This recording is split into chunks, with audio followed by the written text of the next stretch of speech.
বর্ণাঢ্য আয়োজন, ক্রীড়া প্রতিযোগিতা, সাংস্কৃতিক অনুষ্ঠান, কুইজ প্রতিযোগিতা এবং সবশেষে হচ্ছে পুরস্কার বিতরণী অনুষ্ঠান। এই অনুষ্ঠানে আমার ঠিক ডান পাশে এই স্কুলেরই দুইজন স্বনামধন্য শিক্ষক মুজিবর স্যার এবং দুলাল স্যার আমার আগেই কথা বললেন এবং খুব গুরুত্বপূর্ণ কথা বলেছেন। আমার বিশ্বাস আপনারা সবাই সেটা মনোযোগ দিয়ে শুনেছেন। এবং আমার বাম পাশে আছেন জনাব কামাল উদ্দিন খান, এই স্কুলেরই প্রাক্তন শিক্ষার্থী। উনি এখান থেকে পড়ে গিয়ে তারপরে পড়েছেন আমরা দেশের অন্যতম সেরা বিদ্যাপীঠ ধরি নটরডেম কলেজ। সেই নটরডেম কলেজে আমরা লন্ডন বা যুক্তরাজ্যের কথা বলি, ইংল্যান্ডের কথা বলি, সেই ইংল্যান্ডের একাধিক বিশ্ববিদ্যালয়ে গিয়ে উনি পড়াশোনা করেছেন, সেখানে উনি সেটেলড হয়েছেন। অর্থাৎ পান্ডাডুবি থেকে পৃথিবীর সেরা জায়গায় যাওয়া যে সম্ভব সেটা উনি দেখাতে পেরেছেন এবং উনি ওনার শিক্ষকটাকে মনে রাখছেন। মনে রেখে উনি নিয়মিত এখানে এসে সকলকে উদ্বুদ্ধ করার জন্য এরকম আয়োজন করে থাকেন। এছাড়া উপস্থিত আছেন এখানে এই বিদ্যালয়ের সম্মানিত শিক্ষকবৃন্দ এবং আমার সামনে উপস্থিত আছেন বিশেষত আমি যাদের দেখে খুবই অভিভূত যে মায়েরা এখানে উপস্থিত হয়েছেন। অভিভাবক হিসেবে বাবারাও আছেন, কিন্তু মায়েদের উপস্থিতি বেশি। এবং বিশেষ করে যাদের নিয়ে আজকের এই আয়োজনটা, আমাদের সেই কোমলমতি শিক্ষার্থীবৃন্দ তারা এখানে আছে এবং সম্মানিত সুধী সকলের প্রতি আবারও শুভেচ্ছা জানাচ্ছি। আমি আসলে অনেকটা পথ পেরিয়ে এখানে আসতে হয়েছে এবং আমি মনে প্রাণে চেয়েছিলাম যে আমি এখানে আসবো। আমিও পড়াশোনা করেছি এর থেকে বেশ প্রত্যন্ত একটা গ্রামে, এরকম একটা প্রাইমারি স্কুলেই পড়েছি। আমার বেড়ে ওঠাও খুব সেখানে কাদা মাটি দিয়েই পথ চলতে হতো, সেরকম জায়গায় আমি বেড়ে উঠছি, পড়াশোনা করছি। আমার প্রাথমিক বিদ্যালয় এরকম জায়গা থেকেই কাটছে।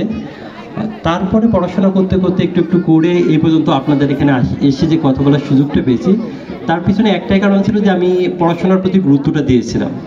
তো এই বিশ্বাস যে এখানে যারাই আছে, যদি আমরা একটু বেশি পড়াশোনা করি তাহলে আমরা যেখানেই যেতে চাই, যে সাফল্য অর্জন করতে চাই সেটা সম্ভব। এখন পড়াশোনা আমরা কিভাবে করব সেটা পদ্ধতিগতভাবেই পড়তে হবে। পড়াশোনার উদ্দেশ্য কি? আমি কি শুধু ভালো একটা গ্রেড পাবো?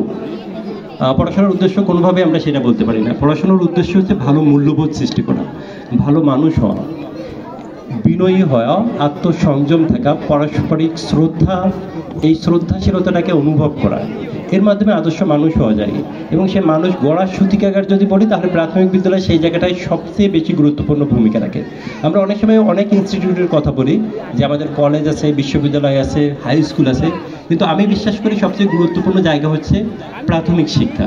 এই শিক্ষা যেটা শুরু হয়, একটা শিশু তার জীবনের প্রথম 5-10 বছরে যেটা শেখে, যেটা উপলব্ধি করে, সেই উপলব্ধিটা কোনোভাবে ক্লাসরুমে হতে পারে, সমাজের কাছ থেকে হতে পারে, পরিবারের কাছ থেকে হতে পারে, ইভেন চলতে চলতেও সে শেখে। শেখার প্রক্রিয়াটা যে শুধু স্কুলে যেটা হয় সেটাকে আমরা বলি ফর্মাল এডুকেশন। এর বাইরেও এডুকেশন আছে। আমরা নন ফর্মাল এডুকেশনের কথা বলি, আমরা ইনফর্মাল এডুকেশনের কথা বলি। অর্থাৎ যখন সে খেলছে, ঘুরছে, গল্প করছে, এটা ইনফর্মাল প্ল্যাটফর্ম। নন ফর্মাল হতে পারে সে কোনো মিউজিয়ামে গেল, লাইব্রেরিতে গেল, কিংবা কোনো জায়গায় গিয়ে ফিজিক্যাল এক্সারসাইজ করছে, এগুলোকে আমরা নন ফর্মাল এডুকেশন। তো আমরা লাইফের যে পর্যায়ে যাই না কেন, আমরা কিন্তু একটা শিক্ষণ প্রক্রিয়ার ভিতরে থাকি। আমরা বলি যে দোলনা থেকে কবর পর্যন্ত জ্ঞান অন্বেষণ করার কথা, এবং এখন কিন্তু সারা পৃথিবী সেটাই বলছে। আপনারা হয়তো এসডিজি একটা শব্দ শুনেছেন, সাস্টেইনেবল ডেভেলপমেন্ট গোলস, টেকসই উন্নয়ন অভিষ্ট। সেখানে বলা হয়েছে যে পড়াশোনা কতদিন হবে, সেখানে বলা হয়েছে যে পড়াশোনাটা হবে লাইফ লং। এডুকেশনটা কী হবে? Life long education. একটা সময় আমরা বলেছি বাধ্যতামূলক প্রাথমিক শিক্ষা, তারপরে আমরা পড়েছি যে না, এই শিক্ষাটা হয়তো গ্র্যাজুয়েশন পর্যন্ত হতে পারে, পোস্ট গ্র্যাজুয়েশন হতে পারে। এখন সারা পৃথিবীরই সেই জায়গাটায় আছে যে শিক্ষাটা কোন সময় পর্যন্ত হবে, শিক্ষাটা লাইফ লং। অর্থাৎ যেদিন জন্মগ্রহণ করেছে সেই দিন থেকে কিন্তু তার শেখার প্রক্রিয়া শুরু হচ্ছে। আপনারা অবশ্যই অনুভব করবেন যে একটা শিশু, আপনি যা বলছেন, যে আচরণ করছেন, সে খুব প্রত্যক্ষভাবে এটা উপলব্ধি করে এবং তার মেমোরিতে শিশুবেলায় যে শেখাটা হয় সেই শেখাটা পার্মানেন্টলি থেকে যায়। এটাকে আমরা বলি ফটোজেনিক মেমোরি। ফটো যেরকম হুবহু তুলে নিয়ে আসে, এই সময় যেটা শেখে সেটা হুবহু থাকে। অর্থাৎ পরবর্তী জীবনে সে কতটা সাকসেসফুল হবে, কতটা বিনয়ী হবে, কতটা আদর্শগত দিকে থাকবে, তার দৃষ্টিভঙ্গি কেমন হবে, সে কতটা সৎ হবে, নিষ্ঠাবান হবে, পরিশ্রমী হবে, সেটা নির্ভর করছে তার এই জীবনের প্রথম কয়েক বছরের মধ্যেই। এই সময়টা যদি তাকে আমরা আদর্শ মানুষ হিসাবে গড়ে তুলতে পারি, সঠিক দীক্ষাটা দিতে পারি, শিক্ষা দিতে পারি, তাহলে আমরা ধরে নিতে পারি সে পথ হারাবে না, সে সঠিক পথে থাকবে, সে একজন আদর্শ মানুষ হিসেবে গড়ে উঠবে, তার ভিতর নেতৃত্বের গুণাবলী থাকবে, সে বিশ্ব দরবারে নিজের পরিবারকে এবং দেশকে পরিচিত করতে পারবে। আমার বিশ্বাস যে আমার যে সম্মানিত অভিভাবকবৃন্দ আছেন এবং সম্মানিত শিক্ষকবৃন্দ আছে, আপনারা আপনাদের সন্তানদের প্রতি খেয়াল রাখবেন মানে সচেতনভাবে। আমরা এই কথা অনেক সময় বলা আছে, বাইবেলেও এটা বলা হয়েছে যে যাদের চোখ আসছে তারা দেখুক, যাদের কান আছে তারা শুনুক। তার মানে দুই চোখ দিয়ে দেখাটাই দেখে না, দেখার ভিতরে আপনার গভীরতা থাকতে হবে, শোনার ভিতরেও সেখানে একটা তাৎপর্য থাকতে হবে, গভীরতা থাকতে হবে। আপনার পর্যবেক্ষণ শক্তি কতটা তীক্ষ্ণ সেই জায়গাটা নির্ধারণ করবে।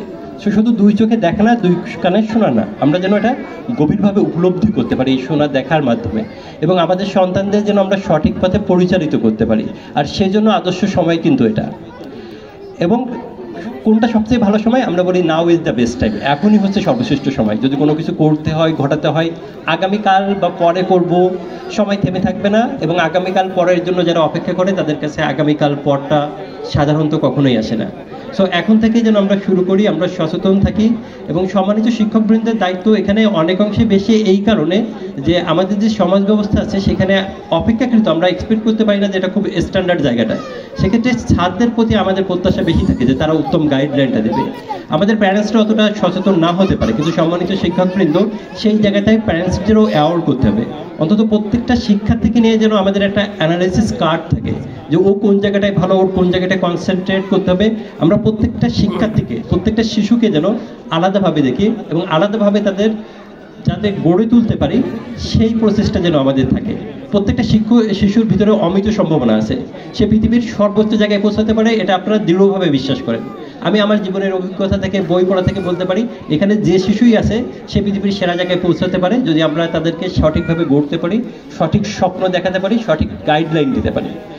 আমার বিশ্বাস যে আপনারা এটা উপলব্ধি করবেন এবং আপনাদের প্রত্যেকটা সন্তানকে সাফল্যের শিখরে পৌঁছে নিয়ে যাবেন। আপনারা যদি মনে পড়ানো চান এটা পারবেন। মনে রাখবেন যে একজন মানুষ কতটা বড়, সে যতটা বড় স্বপ্ন দেখতে পারে। মানুষ স্বপ্নের সমান বড়, এটা সত্যিই সত্য। তো আপনারা এটা উপলব্ধি করবেন এবং শিশুদেরকে সঠিক পথ চলা শেখাবেন। আমাদের যারা তরুণ আছে তাদের কাছে অনুরোধ থাকবো যে তারা যেন সঠিক পথে থাকে, সঠিক সাংস্কৃতিক চর্চা, সৃজনশীলতার মাধ্যমে নিজেদের বিকাশ ঘটায়, পড়াশোনার দিকে মনোযোগ দেয়। কারণ পড়াশোনা এমন একটা জায়গা যেন বই পড়লে কি হয়, পৃথিবীর সব মননশীলতা, মানসিকতা, চিন্তা চেতনা, এমনকি যারা মারা গেছেন তাদের সাথেও আপনি যোগাযোগ করতে পারছেন বইয়ের মাধ্যমে। সো বই পড়াটা উৎসাহিত করবেন। আমি চাই যে প্রত্যেকটা পরিবারে অন্তত ছোট হলেও একটা লাইব্রেরি থাকুক। আপনারা কষ্ট করে কিছু টাকা দিয়ে বই কিনে রাখেন, আপনার শিশুরা পড়ুক, সেই বইগুলো তাদের মুক্ত জ্ঞান চর্চার জায়গাটা, সেই জায়গাটা বিকশিত করুন। বিদ্যালয়কে আমি অনুরোধ করবো যে খুব ভালো একটা লাইব্রেরি তারা এখানে গড়ে উঠবে এবং এই লাইব্রেরি থেকে সবাই আসবে, পড়বে। শুধু শিক্ষার্থী না, শিক্ষকদেরও পড়া খুব গুরুত্বপূর্ণ। আমার বিশ্বাস স্যারেরাও পড়বেন, ম্যাডামরা পড়বেন, পড়ে আমাদের শিক্ষার্থীদের আলোর যে পথ সেই পথ দেখাবেন। অন্ধকার আর আলোর যে পার্থক্য আছে এই পার্থক্যটা কিন্তু জ্ঞান তৈরি করে দেয়। এবং সুষ্ঠু জ্ঞান চর্চা যেটা সকল ধর্মেই উৎসাহিত করা হয়েছে, সকল সমাজে উৎসাহিত করা হয়েছে এবং সকল শাসন ব্যবস্থায় এটা উৎসাহিত করা হয়েছে। আমার বিশ্বাস যে আপনারা পড়াশোনার গুরুত্ব উপলব্ধি করবেন, ভালো মানুষ হওয়ার গুরুত্ব উপলব্ধি করবেন এবং আমাদের ভবিষ্যৎ প্রজন্মকে আমরা যেন আলোর পথ দেখাতে পারি। আর সেই জায়গায় আমাদের যেখান থেকে যতটুকু ভূমিকা রাখার সেই ভূমিকা যেন রাখি এবং আমাদের ভবিষ্যৎ প্রজন্ম যেন আমাদের আলোকিত একটা প্রজন্ম হয়, আমাদের দেশকে, আমাদের সমাজকে বিশ্ব দরবারে পরিচিত করে দেয়। আমি এই বিদ্যালয়ের সাথে সংশ্লিষ্ট সকলের আমি কুশল কামনা করছি। যারা এই আয়োজনের সাথে সংশ্লিষ্ট ছিলেন, বিশেষ করে বিদ্যালয় কর্তৃপক্ষ এবং যারা কামাল উদ্দিন খান সহ সকলেই যারা এরকম চমৎকার একটা আয়োজন করেছেন, আমাকে এখানে আমন্ত্রণ জানিয়েছেন, কিছু কথা বলার সুযোগ দিয়েছেন, তাদের প্রতি ধন্যবাদ ও কৃতজ্ঞতা প্রকাশ করছি।